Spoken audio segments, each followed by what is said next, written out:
Opera Colorado first took to the stage in 1983. In so doing, the company welcomed internationally recognized performers such as Placido Domingo and James McCraken. Despite its creative achievements, 30 years later, the organization faced a more than $1 million deficit and announced an artistic hiatus while it focused on its financial health. I spoke with Opera Colorado General Director Greg Carpenter about its subsequent financial recovery, where opera fits in today's performing arts scene, and its plans for the future.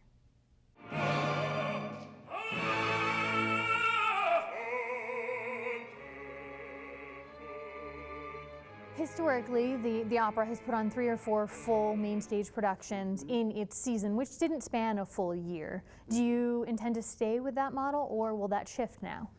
That, I think, will shift over a period of time. Obviously, the vision that you want to create for a company is this big, robust vision for the organization. But knowing that suddenly, $700,000 or $800,000 is not going to drop in your lap that you didn't have before, you have to then allow yourself to pace that vision. I think the direction that we want to move in and that we will be moving in is a company that has 5 pillars to it. So it's, what are we doing at the Opera House? What are we doing in education? And building that beyond where we are right now. What are we doing in special events that are not only fundraising events, but I call them friend-raising, and that is, how do we take a special event and turn it into an opportunity to introduce ourselves to new people?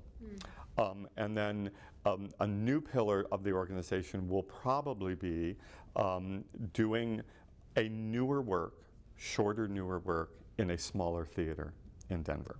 What is the financial health of Opera Colorado now versus that pause a year and a half ago? To be honest with you, it's a totally different world. I think, we had to make a lot of really tough decisions, one of which was to say, I think we need to put a hold on Scarlet Letter and move it to a future season. But if you approach it the way we did, where we said, this is not a permanent change to the company, we're right-sizing things on a temporary basis in order to firm up our finances so that we can then envision a future for the company, was our approach, and that's exactly where we are. We've had 2 years of fiscal surpluses in our budgets.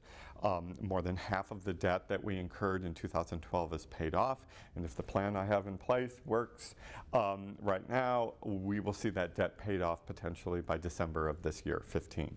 Why do you think that the opera has struggled here a bit in Denver? Opera is struggling across the nation, not just Denver. The classical performing arts in general struggle. Actually, what we call the earned revenue side of the company is actually strong.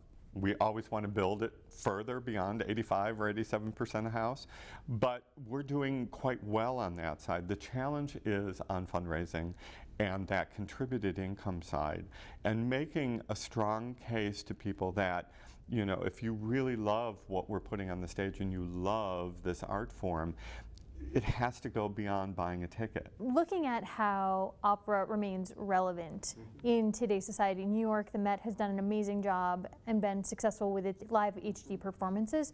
What is the Opera Colorado equivalent of something like that? Or is there one?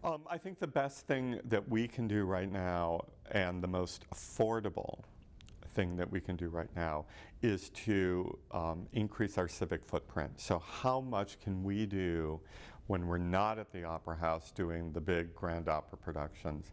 How much can we do out in the community? It's coming to something that costs $10 or $20, not come to something that costs $160. Sure, and that's very much in line with the Imagine 2020 document and looking at cultural planning citywide. Creative placemaking is sort of the buzzword in our industry. It is.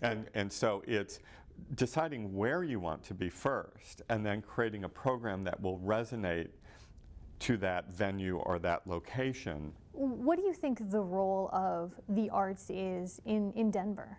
Cultural institutions define a society. They define a culture.